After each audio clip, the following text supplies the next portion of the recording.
Aplicaciones de la bioquímica.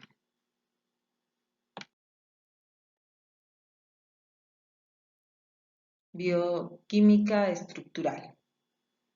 Es la rama de la bioquímica que se encarga de ver especialmente la estructura de lo que son proteínas y ácidos nucleicos, es decir, las secuencias necesarias de estas moléculas para la reproducción celular.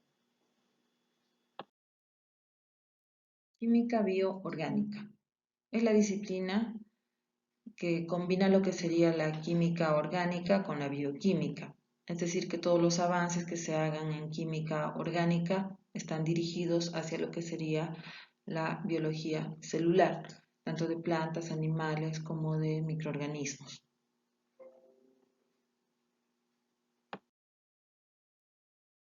Enzimología.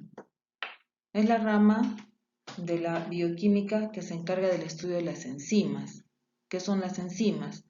Son sustancias que favorecen a una reacción bioquímica, ¿no? Reacción química en el ser vivo. Serían como catalizadores, pero catalizadores in vivo, o sea, dentro de los seres vivos. Bioquímica metabólica. Es la encargada de ver el metabolismo de todos los alimentos que consumimos. Nosotros consumimos carbohidratos, lípidos, proteínas, cómo funcionan en nuestro cuerpo, qué aporte nos dan energético, qué variación generan en nuestro organismo. Todo eso lo ve la bioquímica metabólica. Xenobioquímica. Xenobioquímica es una rama, una disciplina de la bioquímica muy interesante y creo que a todos nos atañe. ¿Por qué? Porque es el estudio de cómo nuestro cuerpo reacciona frente a sustancias que no son naturales. En otras palabras, estamos hablando de cómo va a reaccionar frente a los medicamentos, a los aditivos, a los cosméticos, a todos estos productos a los que estamos expuestos día a día, pero que no son alimento necesariamente y que muchas veces pueden llegar a ser tóxicos.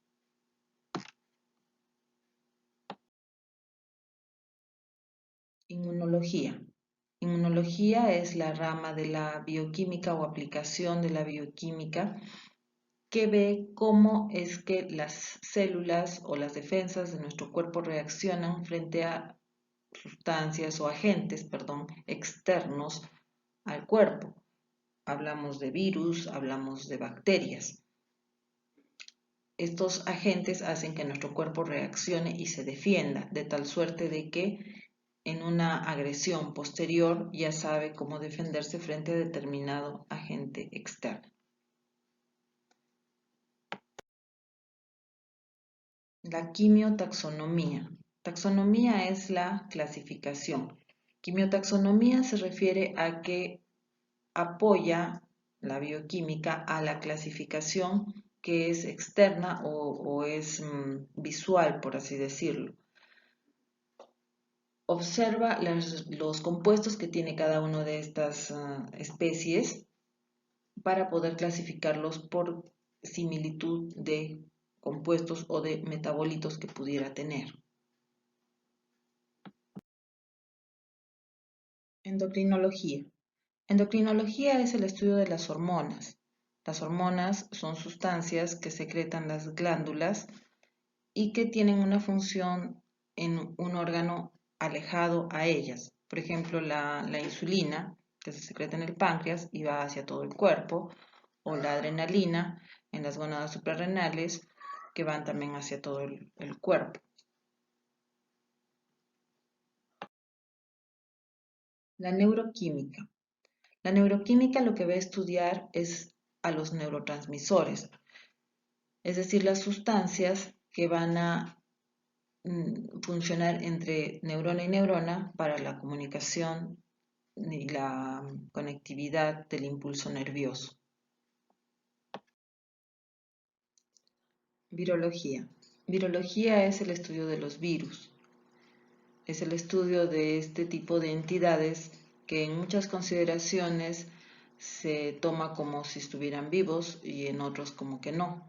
En sí no están vivos porque no tienen célula, pero sí tienen material genético y este material genético está cubierto por su cápside. Tampoco se reproducen, ellos se replican. Tienen una manera de manifestar la vida diferente a los seres vivos con células. Por eso están estudiados dentro de la bioquímica. Genética molecular e ingeniería genética. Es la rama de la bioquímica que se encarga del estudio de los genes, es decir, las características que pasan de una generación a otra a través de los genes, de los cromosomas. Biología molecular. Se encarga de las moléculas, de cómo reaccionan en los seres vivos, ¿no? Cómo reaccionan las enzimas, los carbohidratos, las proteínas. Y finalmente la biología celular, es decir, el estudio es muy relacionado al caso anterior, pero esto específicamente dentro de la célula, cómo funcionan los organelos dentro de la célula. Muchas gracias.